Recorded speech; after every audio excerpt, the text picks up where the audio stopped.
Are you sure?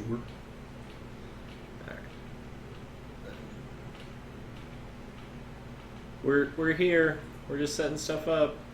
If you're in the chat, say hi. Don't bump the camera.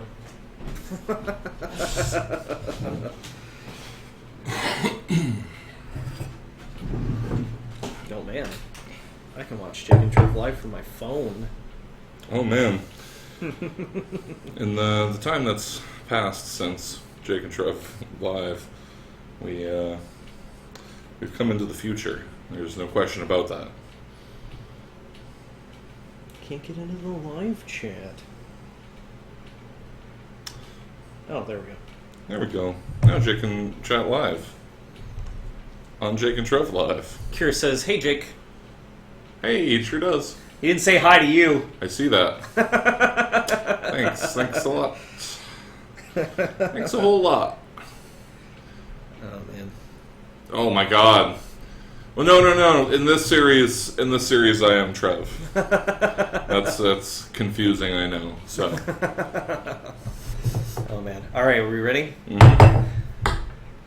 Welcome to Jake and Trev Live. I'm Trev, and I'm Jake.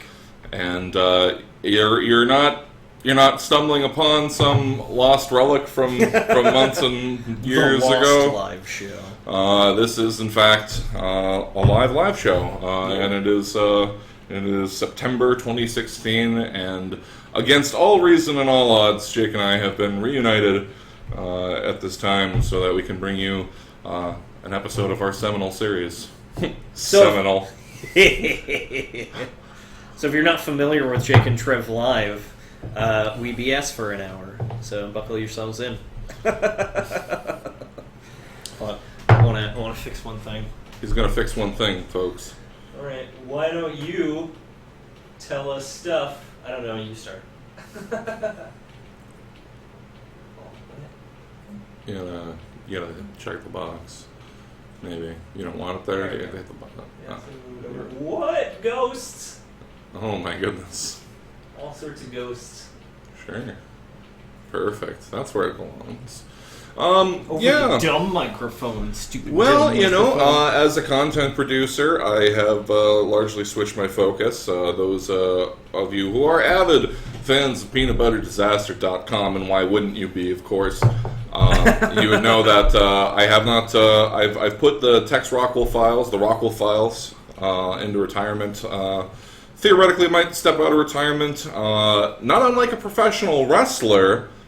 Which is what I'm doing on the program, on my program there at Mark My Words with co-hosts Kira Kennedy and me and Michael Keane.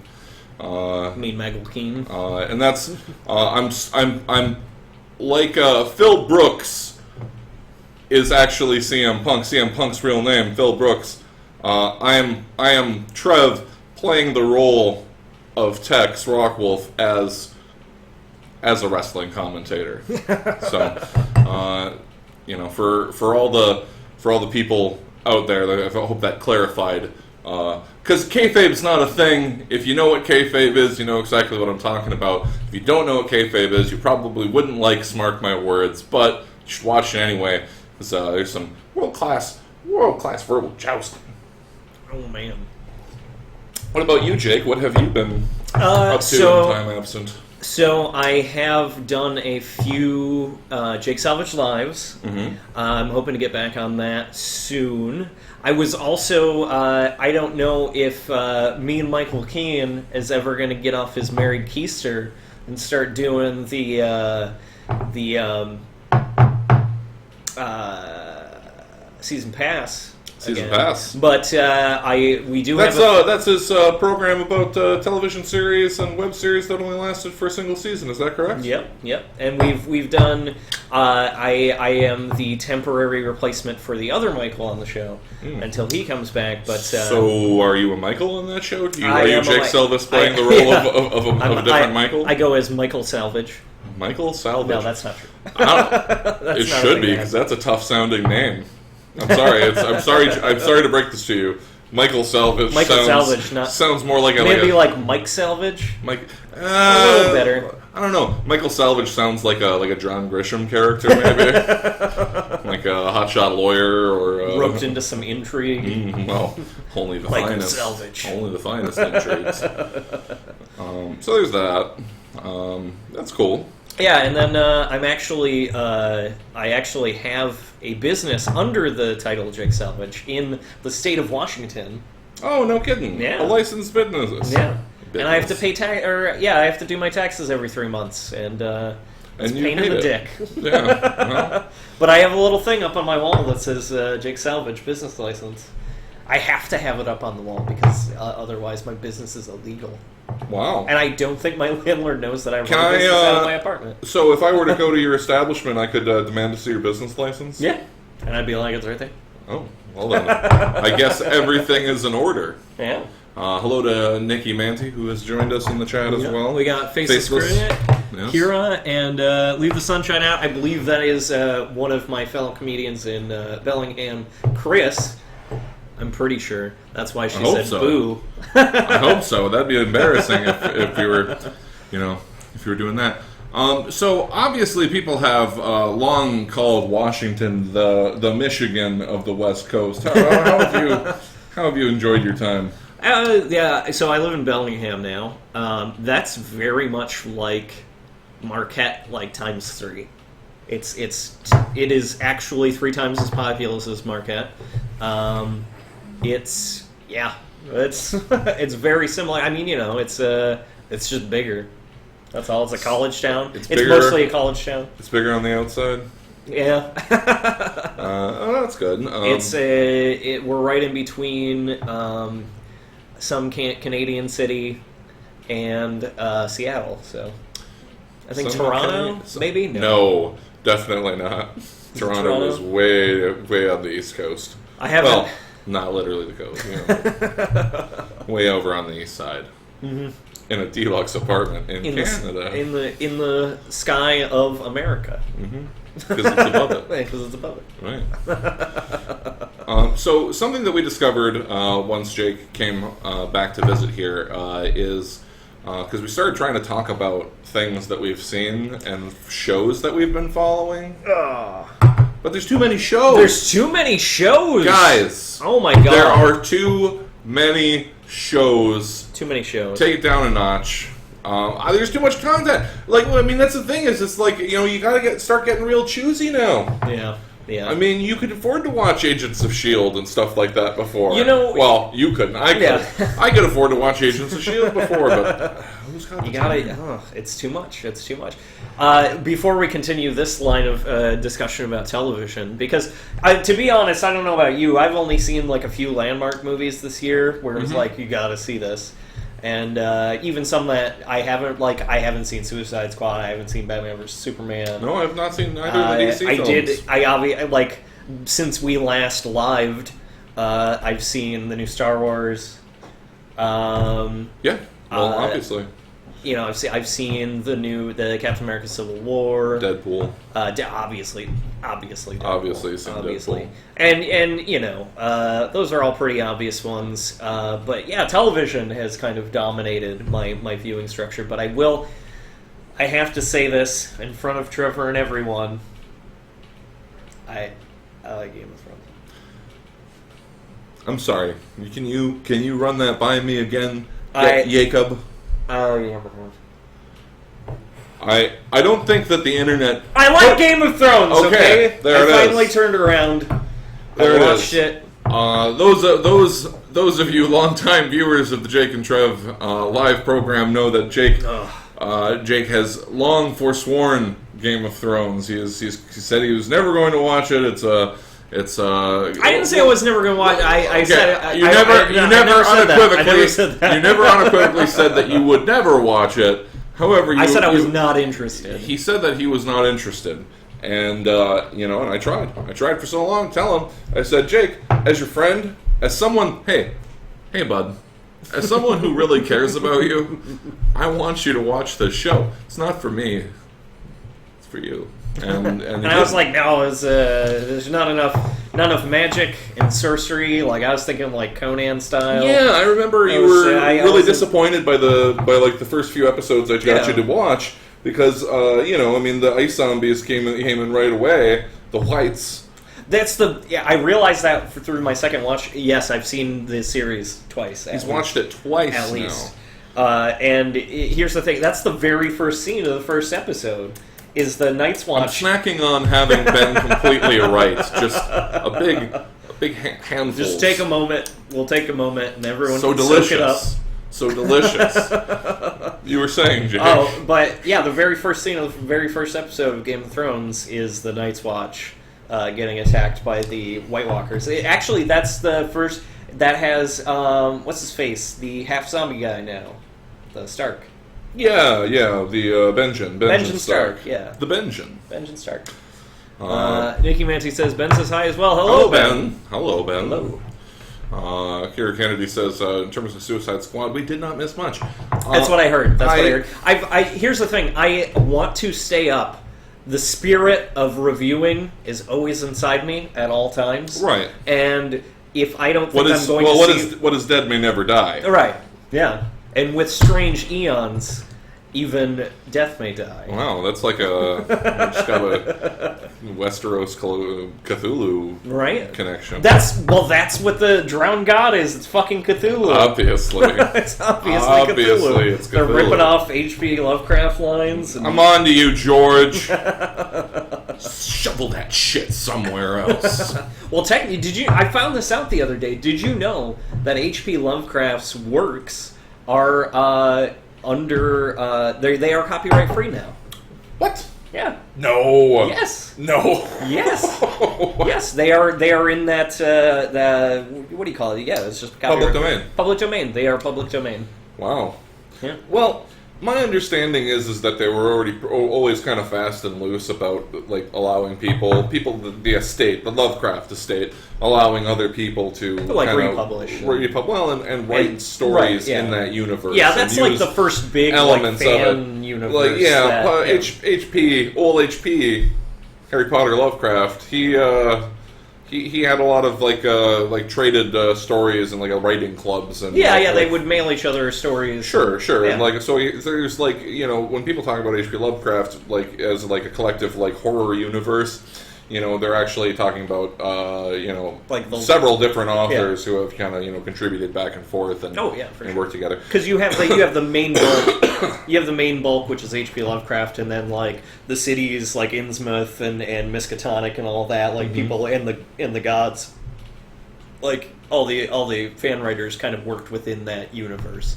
So I hear that's kind of how the Harry Potter universe is now, because now they have that new book out, which is not actually a book; it's just a screenplay or a play. It's a stage play. Yeah, stage play. And the script for it. And no everything. Spoilers, because I haven't read it yet. Well, my wife did read it. My wife. She made it known to me early on after its publication that it was not a want. This was a need, and so I furnished it, and she seems to have enjoyed it. Nice. She seems to have enjoyed it.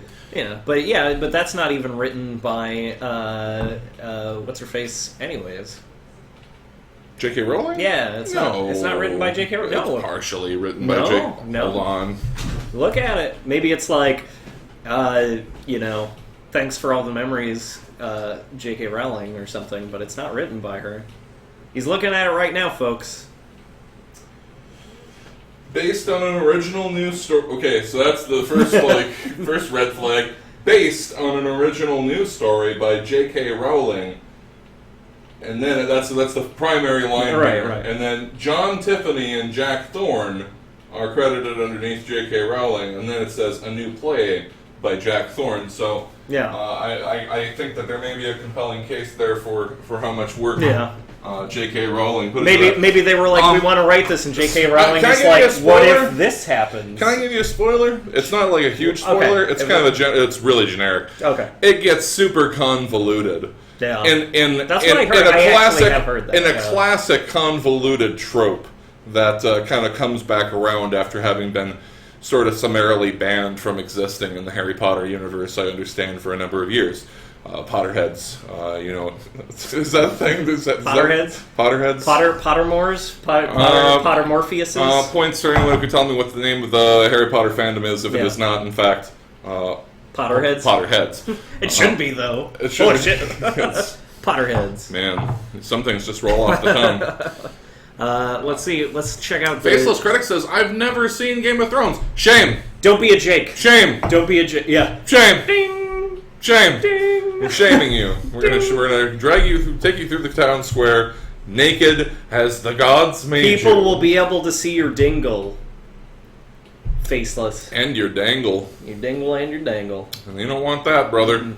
Better watch them throne games. Or a game of, or a contest of chairs, as I've heard it called. Yeah. Or a game of talking, as I think Jake derisively called it in the beginning. Game of talking. Game of talking. Talking. Well, the talking's good. I tuned in, I turned on, I dropped out.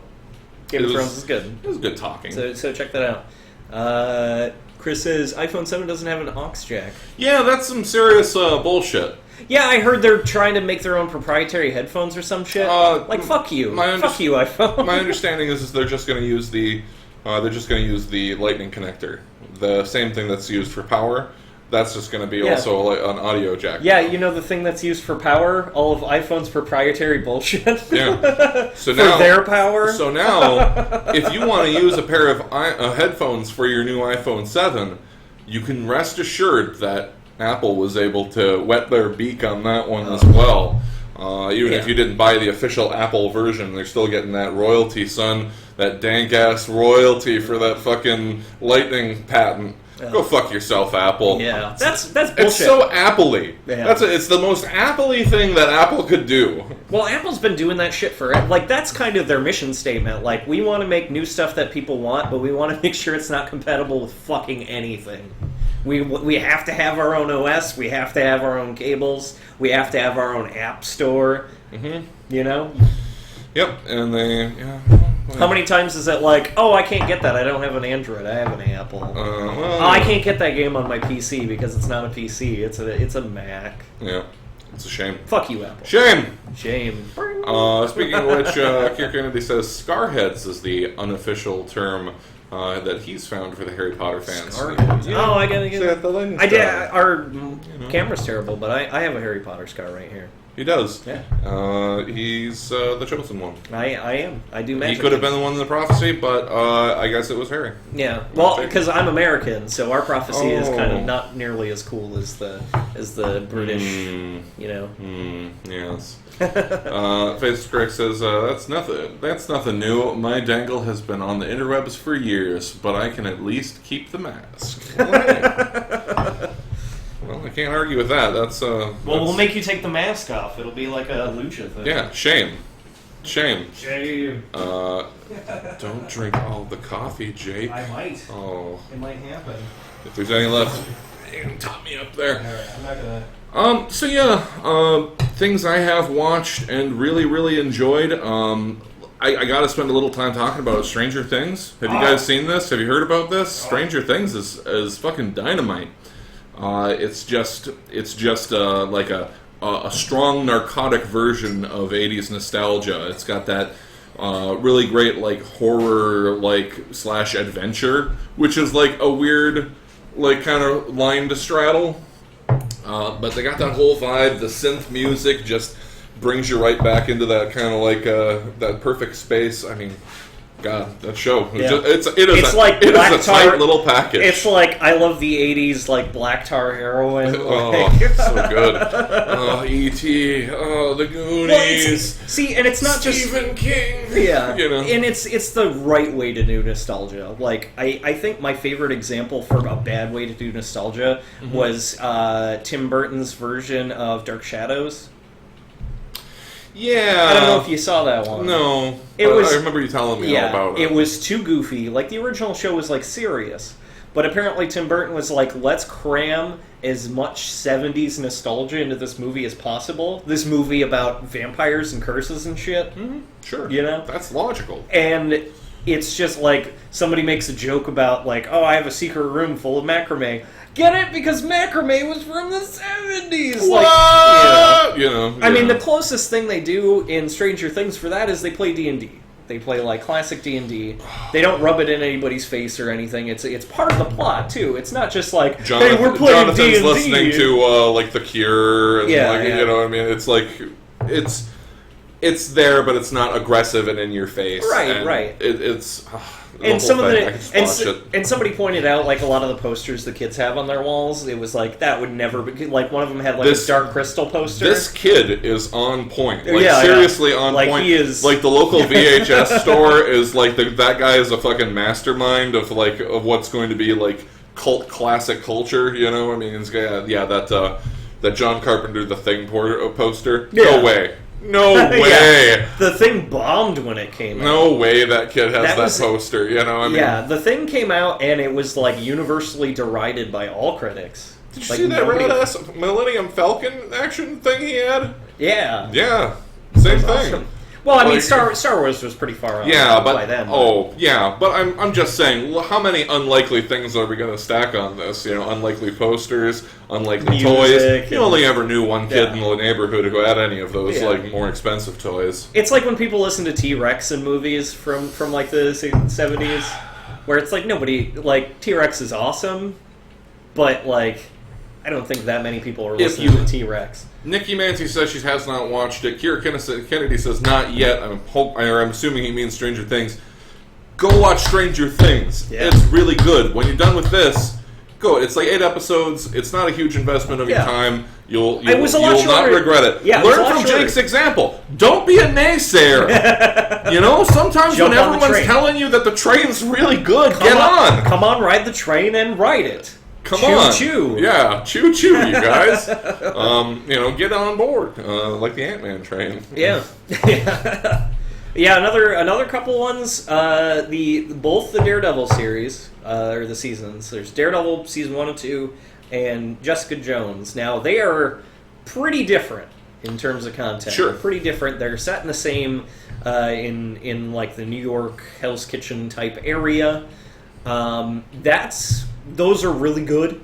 Great. Really extra good. Go watch those. I really loved David Tennant as a Kilgrave. bad guy. As Kilgrave. He was chilling. Chilling.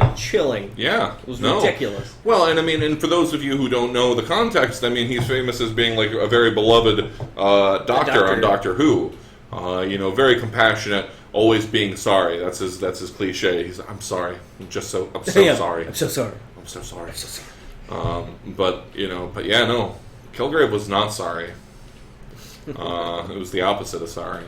That was phenomenal. I really liked the strong dynamic between Jessica Jones and Trish. Her best friend / unbiological sister. Yeah. It was a strong dynamic between them. Especially when there's so much. I don't know. Like, there's a lot of cattiness between female relationships on a lot of these shows, and it wasn't really. It was supportive, and it was. And they didn't. And they didn't really let that out of the bag too soon. They kind of worked up to a lot of stuff, and that was pretty cool. So watch that. Holy shit! I'm trying to think of what else to watch. There are shows that have seasons that I shows that I watched, and it was like, oh. Check out the next season on whatever channel that you don't have because you don't have cable. And then it was like, okay, I'm going to wait for it to come out on Netflix. They're all dropping at the same time. Like, the new season of Peaky Blinders has been out for a couple months, and that's really good. The new season, one of my favorite shows, I don't think it's for everyone, but I really like it, is Halt and Catch Fire. Not seen it. It has 2 seasons on Netflix right now, and I totally forgot about it. Mm-hmm. It's so hard because you watch them like movies now. You know what? There's too many of. Too many shows. Too many damn shows. Too many shows. And now Mr. Robot was another one that people were because I saw ads for it and stuff, and it seemed their viral advertising was really stupid. Because it was wait, you're advertising a show about I don't know, hackers or whatever, what reality is real reality, blah, blah, blah. And it's wait, but you're advertising for that on, Facebook. Yeah. And it seemed kind of like... It's a USA show, isn't it? Yeah, I think it's a USA show. That was at least that's my perception. And if I'm wrong that it's not a USA show, then that's great. Because, I don't know, like, I just don't really consider USA programs, aside from WWE, watch, mark my words, listen to it, but aside from that, like, there's not really a lot of must-see TV for me on the USA Network. Yeah, exactly. So they were, like, bombarding with ads, and it's like, I don't know, like, Christian Slater's cool, but maybe it'll be good, maybe it won't. And then, yeah, after, like, the first season, everyone's like, are you watching Mr. Robot? It's like, no. Is it good? Why would I be watching that? I feel like when there was that separation of streaming services, like Netflix started to come into its own with its own programming. Mm-hmm. HBO has always been kind of a powerhouse as far as like big shows, but I think Game of Thrones kind of snuck in, like at least in like the third season forward, because then you could start streaming that too, like HBO Go, and now started coming out, and now you have this big rift. But like that was always, it was kind of like, oh, you're either watching like network television or you're watching like the streaming services always seemed better because they didn't have to do the FCC thing, so they didn't have to worry about like swearing or graphic content or whatever. Right. Like AMC was also kind of like who gives a shit. Like with Breaking Bad, like that was, or Walking Dead, like they pushed the envelope enough to, and so a lot of that, there was that distinction between like, oh, I'm like, there's a show on Hulu, and it's about a stoner guy that can like see ghosts. I'm trying to remember what it's called. It's pretty funny, though, and there's a lot of shit. Like, it's kind of a popcorn, funny TV show. It's not one you have to, like, sit down and watch all of, But, like, they would never, like, half of those episodes would never be able to be put on, like, network television. Like, the language, the mature situations, and... Does the program about the high ghost hunter or whatever, is it Doug Benson? Because it should be Doug Benson. It's a guy that's like Doug Benson. He's like, trying to remember. So he's like a dime store Doug Benson? Who's the British guy who has the late night show? James Corden? Yeah, he's like an American James Corden. Oh. Yeah. Weird. But not as, like, aloof. Okay. More, stoned. Sure. Sure. But it's funny. It's funny. They have, I think Danny DeVito's daughter is in the show for, like, the first or second seasons. Yeah. But it's just funny. But it's, like, definitely not, I mean, plenty of adult content, Sure. And it's like... Well, I mean, I like Danny DeVito. Surely I'll like the product of his seminal. Deadbeat. That's the show. It's called Deadbeat. See, because the people are dead, and he's also deadbeat because he's like, oh, sure, trying to scrounge money together by seeing ghosts. Scrounge money together he does, by seeing ghosts. Yeah, he's like Is it like where does he beat the ghosts up and it's like a River City Ransom and like coins fall on the ground? No, it's the classic ghost premise where it's like the ghosts are there because they have unfinished business, so he has to help them, and then they like float into like a nearby light fixture and make it blow up like Quickening style. Oh wow, or whatever. That's pretty cool. And it's always like appropriate to the story too. Like depending on the room or whatever that they finish their business, but it's always something really ridiculous, and it's pretty funny. Like I think in one of the episodes, the ghost was this woman who never got to have, the ghost was this guy who never got to have sex with this woman, and the ghost ended up possessing the main character, and he ended up having sex with the woman, except for she was like 80 years old. And it was played up for big laughs. Hilarious. It's not the best, funniest show ever. No, like I said, it's kind of a popcorn, goofy show. Incredible Kimmy Schmidt is another one that's on Netflix. I don't know if you've seen that one. Kind of from the loins of... I lost it when I said loins. Tina Fey? Tina Fey, thank you. Tina Fey. Yeah. From Tina Fey's loins. I almost didn't say it, just kind of let him just go for a minute. Got lost on loins. But that's another like Tina Netflix. Fey's loins, especially. She's a funny lady. I bet her babies would be very funny too. That's true. Tyler Labine is the main character. They have the guy that plays. Oh yeah, and then Kumar from Harold and Kumar is in like the second or third seasons. Really? Yeah. He had such a weird career trajectory. Because wasn't he Obama's Yeah. pop culture liaison or something? No, it was a more serious-minded job than that. You were Or young people liaison or something like that. Yeah, I mean, it's Cal Penn, really? Yeah, that guy, really, that guy. All right, Cal Penn. Okay. I can't believe I remembered what his name was. Yeah. Instead of the guy from Harold and Kumar. Yeah. Grey's Anatomy. Jamie's been watching Grey's Anatomy. That's another sinkhole she's fallen into. Oh, Rick and Morty. I got big into Rick and Morty. Oh man, Rick and Morty's great. Oh, it's so good. It's very clever. It's very poignant. There's a lot of moments where it goes from funny to being kind of there's spoilers, but holy shit, just watch the show. where Morty has to bury himself. If you haven't seen it, you won't understand what I'm talking about. Marty, I Cronenberg the universe. Yeah. No, Morty.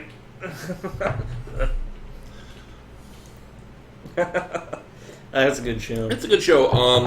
Yeah, I don't know. It was kind of a sleeper. It got through 2 seasons before I stopped jaking it and gave in to people who were like, you should watch Rick and Morty. It's I don't know. I saw that original thing that was based on. And yeah, dude, that's no indication of what the show's going to be. No. It's just the voice acting, and it's a. Chris Parnell does the voice of a character on that show, Jerry. Oh yeah, Jerry, the dad of the family, who married Rick's daughter, and God, he is the worst. Jerry's just the worst. He at first you're thinking, oh, well, I guess he's going to be kind of a lovable schlub, or just kind of a loser, and it's man, he's the worst kind of loser. Yeah. The episode, my favorite episode of that one, I think, is one where Rick accidentally tracked a psychic parasite back to the house. Oh yeah, that's one of the best episodes of the series. That reproduced in dreams, and then you would then it would insert memories into your head of having known this fantastical and impossible character all your life or whatever. And it was just so on its face, every concept is so stupid. Yeah, it was all just 80s photography comedy, photography raptor, and Hammer Eye, and Jewish cyborg or no Amish cyborg, and just what about the time I was there for you in college? Yeah. It's stop flashing back. That's how they're reproducing. Sleepy Gary. Sleepy Gary. Do you remember that time we went to the Riviera, Gary? No, I want to go to where Sleepy Gary is. Oh God, that's what I mean. It's just the saddest. Yeah. What a sad sack. Oh God. That is a really good, really funny. It reminds me of how I felt when Family Guy first came out. Sure. It felt a little smarter than anything else that was out at the time. This one in particular was way smarter than you don't need to know fucking physics to watch the show, but it's got a lot of sci-fi tropes that kind of work really well, like the episode where they did the universe inside the car, and inside the car battery. They did the universe inside the universe inside the universe. That worked really well. The Stephen Colbert land. Yeah. Someone really wants to talk about Grey's Anatomy, so Jake, I'm going to let you talk about Grey's Anatomy. I'll be back, guys. So Grey's Anatomy is a show about a bunch of doctor interns at a hospital. I've heard it called Fuck's Hospital before. Yeah, a lot of people fuck all the time, and then they fuck each other, and then they fuck other people. And then Katherine Heigl is in it. And Henry Dean Morgan is in it for a while. Really? Henry Dean Morgan? Yeah. And there's some other famous people in there. And they deal with being... The one thing I don't understand about that show is that they get really emotionally involved with every single patient that comes into the hospital. That's wrong. You're doing it wrong. It's insane. It is insane. You're doing it wrong. Doctors have to maintain a professional distance. And there's too many fantastical... They can't fuck everybody. Yeah. It's weird because we just got done watching a lot of House. Mm-hmm. So the shift from because House is always kind of like, oh, the opening where somebody fell over and had to go to the hospital, and then it's like, why did this person fall over and have to come to the hospital? It's too weird. It's too weird for anybody else but House, and then House bosses a bunch of people around to figure it out, and then they fuck it up the first couple times, and then they get it right at the end, and that's the whole show. It's show over and over again.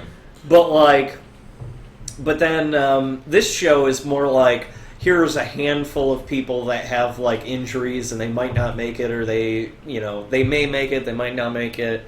It's resolved by the end of the episode. Everyone learns a valuable lesson. You're too close to this. Gets said all the time. You're too close to this, damn it. Yeah. Oh man, it's that kind of show, huh? And everybody's got feelings. Everyone's got feelings for years and years, for weeks and weeks. Just feelings for miles and miles away. It's not gonna play in Peoria, kid.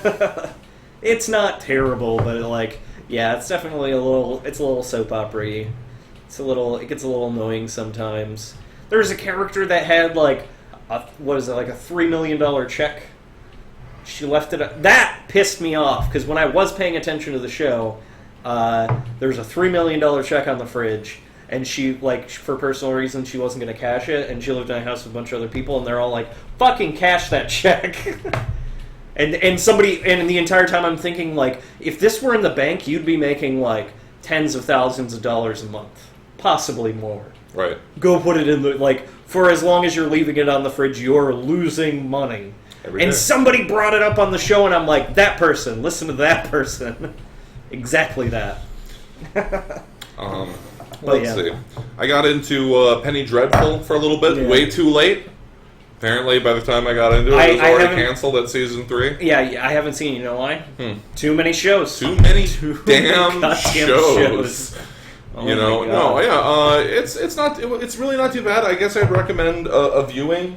Not to sound like a sentimental old fool, but it's kind of like a boyfriend-girlfriend show. You can kind of watch it together. Its central character is a basically sort of psychic, sort of like witch touched, like devil touched, sort of diabolic woman, Yeah. And it takes place in Victorian London.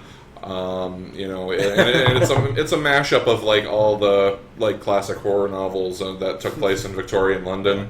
So one of the main characters, Timothy Dalton, the wonderful Timothy Dalton, is Malcolm Murray, the father of Mina Murray, who was taken by Dracula. You meet them in the first episode, and you find out that they're hunting vampires. So okay, sure, Victorian vampire hunting, I'm down with this. I spent the entire first season under the impression that an American sharpshooter who I shouldn't spoil Penny. I shouldn't spoil too much. Oh, fuck it. It's already done. You could have watched it. It's canceled. It's canceled. You didn't want to watch it when it was online and needed your support? Fuck you. There's a American sharpshooter who, late in the first season, you find out is actually a werewolf. Because you're sitting there wondering, where's the Wolfman coming in? Because they got Dr. Frankenstein. Dr. Frankenstein's a part of the crew. You meet Dorian Gray. Of course. So what you're saying is it's a TV version of League of Extraordinary Gentlemen. No, but only because, people, like all the obvious people don't get recruited into the adventuring like party. Jekyll and Hyde. Well, hold on with that because Man. Well, Dr. Frankenstein is a part of the crew because they needed a medical expert or whatever, but not Frankenstein. But not the monster. The monster never works. Not Frankenstein's monster. He never. Not Frankenstein's monster. He never joins the adventuring party, even though he has way more to offer in their struggles against Draculas and witches and what have you. Wasn't Frankenstein's monster traditionally super smart anyways? Yeah, he was really intelligent and well spoken because he read all kinds of poetry. Yeah. It did spawn the worst line I've heard from a television series in a long time. When Frankenstein's monster, after Frankenstein made his bride, Frankenstein's monster says, "She needs poetry." like that's. Yeah, just watch the show for that, because when he says it, you're just gonna spit out your fucking drink. Like, what the fuck is wrong with you? It's Frankenstein's monster. Get out of here. Needs poetry. She needs poetry. Oh. I was just thinking, like, it must be really, like, if you had to do an elevator pitch, I feel like you have like a 0% chance of getting through with it if you open with, "It's set in Victorian London." Shit. Nope. No. Don't want to greenlight that. Oh, I don't even know what you're going to get to next. Victorian London? My favorite part about it, though, was thinking the entire time that the werewolf man, the cowboy, was like a Kmart Josh Hartnett. He was like a Kmart Josh Hartnett. Yeah. You know, and I thought, wow, he's really doing all right. I mean, he can have an all right gig for himself, like, you know, kind of looking like Josh Hartnett and being like a TV actor. Yeah. And then I actually, like, paid close attention during the opening credits of season 2, and it was actually Josh Hartnett. I was like, wow, what are you doing slumming it on this TV show, Josh Hartnett? But no, it was really good. I would recommend it. It's kind of fun. Like many series that get canceled after a third season, you know, there was a marked decline in the final season. Yeah. Hold on, I don't know if Hey, if you can hear us, you know. Uh-oh. Uh-oh. Yeah, uh-oh. Oh, we're doing good. We're just bad. But... Well, we've always been bad, Jacob.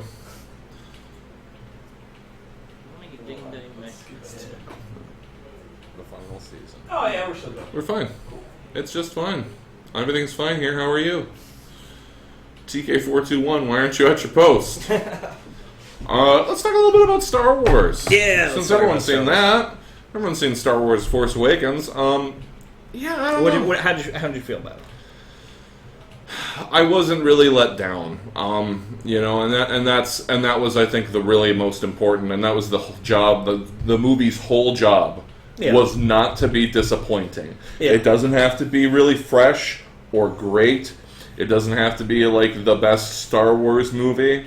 It just has to get the ball rolling again in a direction that's, you know, positive. Yeah, for sure. And it certainly achieved that. But that being said, it certainly didn't blaze any new trails. And it also kind of got the job done of, you know, seeing... Harrison Ford's one of Harrison Ford's longtime wishes come to fruition. Yeah. He got what he asked for. He got exactly what he asked for. He's been asking for it for what, 30 years? Something like that. Yeah. Probably longer. Let's be honest.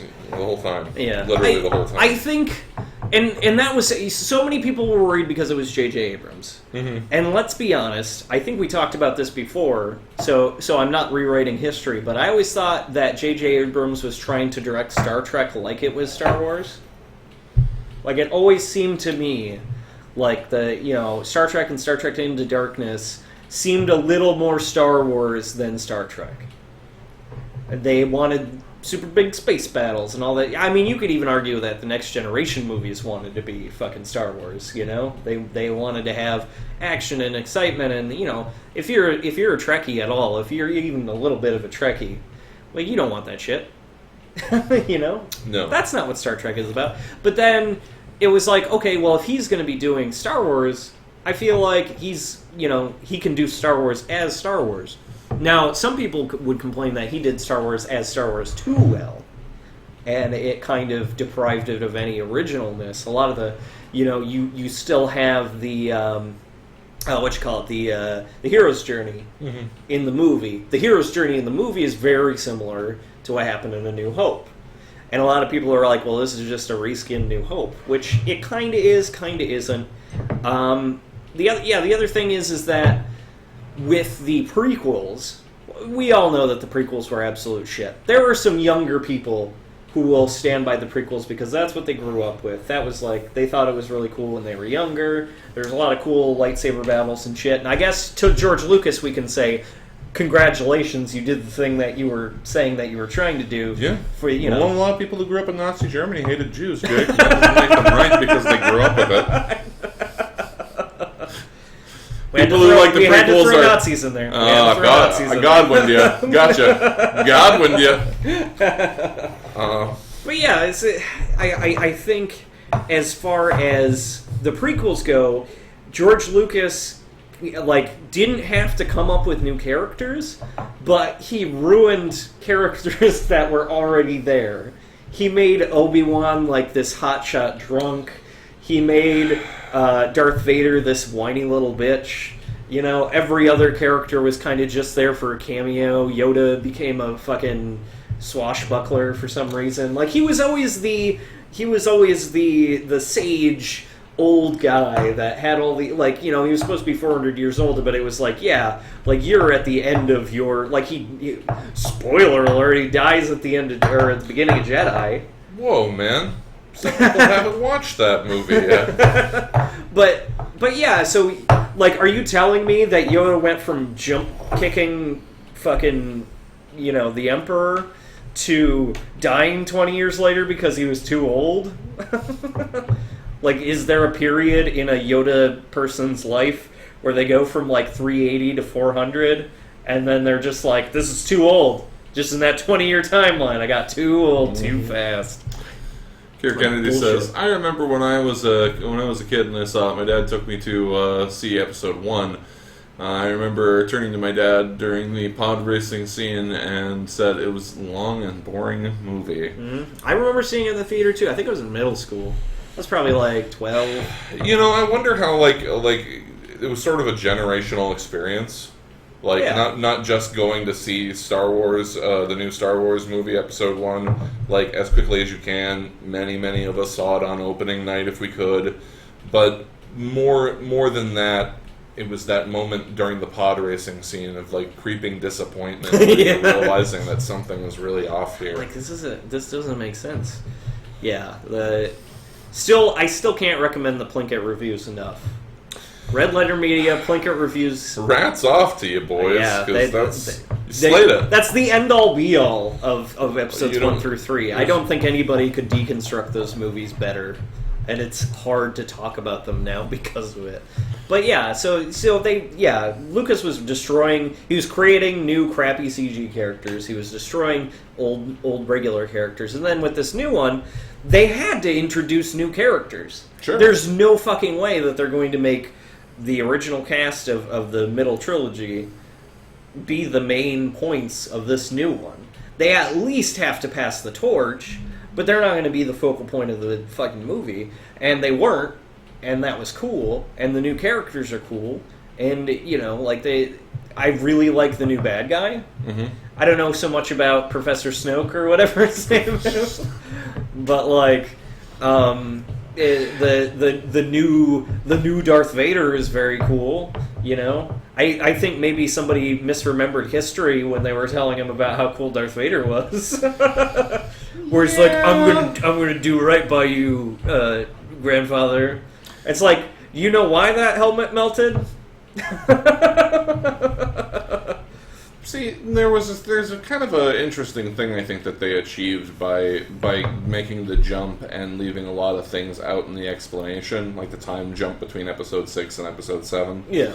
And I think it's just that, now they've reignited a, sense of mystery because they've created that mysterious time where you don't know where things are going, and you actually don't know where things were because enough time has elapsed and circumstances were, because I don't know, there's just a lot of things that people weren't really talking about, and it's going to leave us to points in the next one where we're going to find out, presumably that Rey is Luke's daughter, and somehow nobody talked about it or addressed it on camera during that movie. Yeah, I wonder.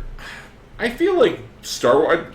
Did Star Wars ever have a flashback to the previous movie? I don't think that Star Wars has ever done flashbacks. I don't think so. I was just saying, because I had to, if it wasn't a Star Wars movie, I'd suspect that they were going to, do that sneaky trick in the next movie where at one scene after, something that happened in Force Awakens, Leia and Han, after, meeting on planet side or whatever, they go off and it's and Leia's that's Luke's daughter. what are you doing? I was like, I was pretty sure, but I figured I'd bring her here. Should we tell her? I don't see why. That's not important. Yeah. Yeah. I mean, if they're going to stray away from that and just have her be like, she could probably be like the daughter of one of the Padawans that got massacred by Emperor Grumpy Face or Sith guy from Girls. I was for was it? Have you heard the theory that she's a female Anakin clone? Oh, that'd be weird. Wouldn't it? That'd be really weird. Yeah. Where they're like, you thought they were done with the clones, right? Oh, the Clone Wars are over. It's over. Speaking of which, quick tidbit: in the new Marvel universe, they're doing the Clone Wars again. They are. They have a new Jackal, and there are Spidey clones now. And I can't say to how bad they are or how good they are. It's an interesting. Make a gif of that. That was like a gradient of like slowly becoming more and more sad and upset about this. No. Maybe you know what? Actually, that was a story that had a lot of potential, and it got fucked by editing. Yeah. Because it was just like, is no, he Ben Riley? Keep it going. Let's Peter keep Parker? the mystery going. Yeah. We gotta sell more of these. We gotta do the Clone War Alpha to Omega. We gotta do everything. So maybe a do-over is just the sort of thing that they need to get that story to wring a little actual value out of that story. Faceless says, my theory, Raisa Luke clone. Ooh. Maybe Luke was making his own clones of himself with all those midi-chlorians. That's an interesting theory, Faceless. I like the idea that she came from his hand. Because see, then she's a part of some Empire cloning project to create their own Where they got Skywalker. they got her hand from Cloud City. Cloud City, yeah, and then they're gonna grow themselves a new Luca in there, and that's that. And the reason that she's abandoned on that planet is because someone absconded with this poor little clone, and just help her escape. Just wait here until we come back. Bye. And escape that fate. Ugh. It's an interesting idea. Yeah. Oh yeah, because the last Clone Saga went so well. Oh no! Wait, they milked it into the ground. Yes, they did. Yes, they did. They did. The new Jackal kind of is kind of cool. I don't know. Yeah, they got a new costume and stuff. He's got an Anubis thing going on. It looks kind of like an a Egyptian Prowler, Jackal, maybe. Sort of like a weird. Instead of a kind of a goblin-y creature. Yeah, another goblin knockoff. Another green goblin. Another not green goblin. Yeah. Hobgoblin, demi-goblin, semi-goblin, partially goblin. 1/18 goblin. Too many goblins. Adamantine goblin. Yeah, the chromatic goblin. Dragons and the elemental. Yeah. There's the blue goblin and the red goblin. Chromatic goblins. Yeah. There's the green goblin who turns into the white goblin. What's it have to be a white goblin? Let's see. Yes, Luke's hand. We had to find the lightsaber somehow. Yeah. I don't know if it showed. That's a great question. Was the one that Maz Katana or whatever gave to Rey? Was that the original lightsaber or the reconstructed lightsaber I didn't pay enough from attention. Jedi? I never bothered to look at it. Is it Luke's lightsaber or is it Anakin's Skywalker or Anakin's lightsaber? I think it's Anakin's lightsaber, which then means that it's the one from Cloud City that was lost. Which I just hope it's not that obvious. Like I said, I hope it's not as obvious as some lost daughter of Luke's. Because that would theoretically that could make sense. Like say some catastrophe happened where Kylo Ren and the Knights of Ren fucked up the Jedi Order, which apparently is what happened, and killed his daughter. That's the sort of thing that I could see maybe driving Luke out away from everybody else in the galaxy, including his sister, the mother of the one who destroyed his family. All right, consider this. What if? Leaning forward for this. What if Rey is actually Darth Vader's daughter. What? And that would make her, like, what's-his-face's aunt. There is another Skywalker. Yeah. What if Darth Vader had, like, because I know he's, like, mostly robot, but, like, what if he had some, like, crazy Sith lady between, like, Jedi, or between Empire and Jedi, or like, maybe even before that or something. Didn't Maz say that it was a long story, Kira, when they were like, well, where'd you get this? It's a long story. Some cloud miners found it, and then it went to this place where they sold it. Somebody else bought it. It turns out it really is just a really boring story, and that's why they just said that. Like, somebody traded it for parts, and then it ended up here. Like, absolutely. That was probably like, yeah, there's all sorts of... It's probably it's Occam's razor. She's probably Luke's daughter. There's a really good chance that she's Luke's daughter. Maybe not. Who cares? Yeah, I guess my thought is that with Luke as the Jedi Master, they'd think that he would sense her still being alive. Yeah. If her death was faked, and that's why he freaked out and went off on his own to Hermit Planet. Yeah. Yeah. He's got a gnarly beard, though. Yeah, he does. He's looking tough. Got that awesome beard. It's going to be, like, here's the thing. Everyone was like, yeah, he didn't say anything at the end of the movie, but it's like, do you remember what Luke Skywalker sounded like? He sounds like a young Mark Hamill. You know what the Joker sounds like? An old Mark Hamill. You know what Luke Skywalker's going to sound like in the next movie? The Joker. He's going to sound like the fucking Joker. It's going to be great. I love it.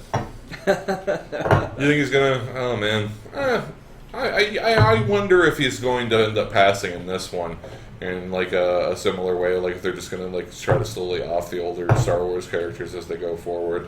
If he's gonna have I mean, certainly. Cover your ears for 5 seconds if you haven't seen Force Awakens and don't look at the I'm screen. pretty sure we spoiled all the big stuff already. So. Well, we hinted that Han died. See? There it is. It's been a fucking year, so... It's been almost a year. Well, it was December. I don't feel bad for you if you just had that spoiled by me. I'm sorry. Yeah, not sorry. It's been 8 months. Yeah. And it's a Star Wars movie, if you haven't seen it by now.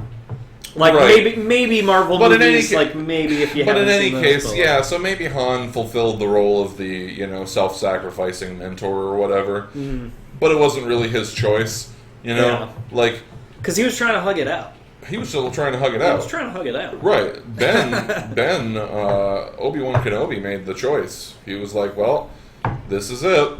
Yeah. I'm going to say a Force prayer and shrink in my hood. And then turn into a ghost. Man, what is with that? I don't know. Because Anakin got to come back as a ghost, but he didn't do all the ghost stuff. No, that's what I mean. Like, I thought that because... Yeah, Obi-Wan basically said, like, there's a way to come back, and then he did. And then he was like... But they made sure that you saw that he disappeared before he got hit. Right. Or during when he got hit. Well, the swing was happening, sure. Yeah. So it was just like cloak. Like, there was no body or anything. He disappeared. So the idea that he disappeared was supposed to be like, oh, that's how he preserves himself. He knows he's going to die. Like, maybe he turns himself to pure Force energy. Sure. Well, that's basically what he did. He converted his physical mass into Force energy. Yeah. Which should have came with a wicked explosion right? that took Vader out. It should have been like fucking Highlander. I just want every movie to be a Highlander. That's what I'm saying. That's what happened at the second Death Star. It didn't explode because of what they did. It's because fucking Vader threw the Emperor into the shaft. Into the shaft, and then he ended up in the core, and he had too much, thetans or whatever they're called. And it exploded Can we have that be a thing? Midichlorians are we're calling midichlorians thetans now. Yeah, it's a thing. It's official. Well, we're coming up on the end here. First, let me say thank you to all the fans who are watching. Yeah, who have joined us. Who are going to take a look at this on our Facebook channel and on peanutbutterdisaster.com. Yeah.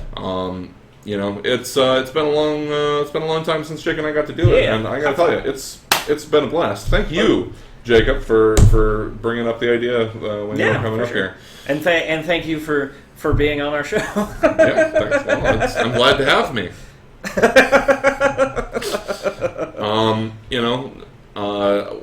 Maybe I can invest in a digital camera here at some point for webcams and so forth. And we could keep doing. We could do podcasts. We could do a podcast. We could.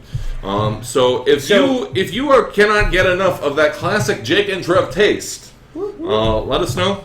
Maybe we'll get something up to cooking. Would you like to see this show, but like with 2 cameras, maybe, or would you like to hear a podcast? I mean, listen. This is obviously visual candy here that you're looking at. Yeah.